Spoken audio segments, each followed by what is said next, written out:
ನಮ್ಮ ಮಹತ್ವಾಕಾಂಕ್ಷೆಗಳೇ ನಮ್ಮ ಸಾಧನೆಗೆ ಆಧಾರ.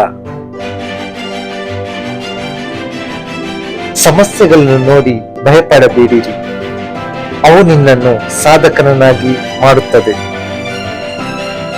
ಯಶಸ್ಸು ಸಾಧಿಸುವುದಕ್ಕೆ ಶ್ರದ್ಧೆ ಮತ್ತು ಹಠವೇ ಸಾಕು. ಅವಕಾಶಗಳು ಬಾಗಿಲು ತಟ್ಟುವುದಿಲ್ಲ, ನಾವೇ ಹುಡುಕಬೇಕು.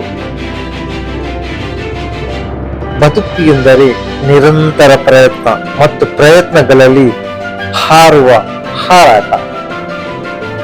ಆಶೆ ಇಲ್ಲದೆ ಕೆಲಸ ಮಾಡಿ, ಅದು ನಿಮಗೆ ಪ್ರೀತಿಯಂತಾಗುತ್ತದೆ. ಅವಕಾಶಗಳು ಕೈಯಲ್ಲಿ ನಿಂತುಕೊಳ್ಳುವುದಿಲ್ಲ, ಅವು ಹಾದಿಯಲ್ಲಿ ನಡೆಯುತ್ತವೆ.